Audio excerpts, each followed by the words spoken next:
Y hablamos ahora de una guía para olvidarse de dioses y de religiones, una manera de reivindicar el ateísmo. Esa es la idea que subyace en el nuevo libro del periodista y escritor asturmexicano Mauricio José Esbarz, No por Dios, ateísmo para principiantes. Así se llama y se publica en marzo. Nosotros hemos charlado con el autor.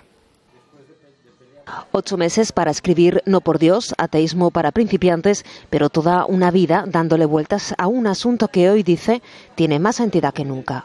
Porque seguimos viviendo en una sociedad esencialmente religiosa, es decir, la aconfesionalidad o el laicismo del Estado que se propone la Ilustración es todavía un ideal a conseguir.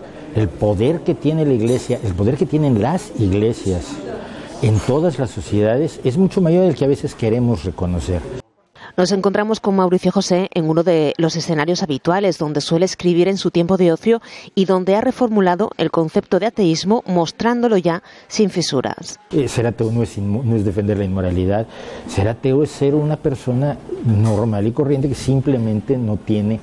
Tú no crees en una multitud de dioses, no crees en Zeus, no crees en Júpiter, no crees en Huacantanca, y yo no creo en todos esos dioses, pero tampoco en el tuyo.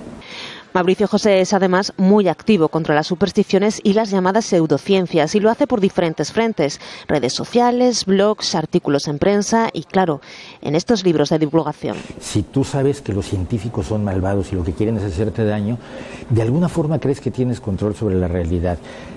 Aceptar que el barco no tiene timonel y que la sociedad funciona de una manera caótica y sin alguien que la controle da mucho miedo. Esta guía para ateos está dedicada a este hombre, el filósofo y astrónomo Giordano Bruno, condenado a la hoguera por herético, impenitente, pertinaz y obstinado al defender la razón frente a las creencias.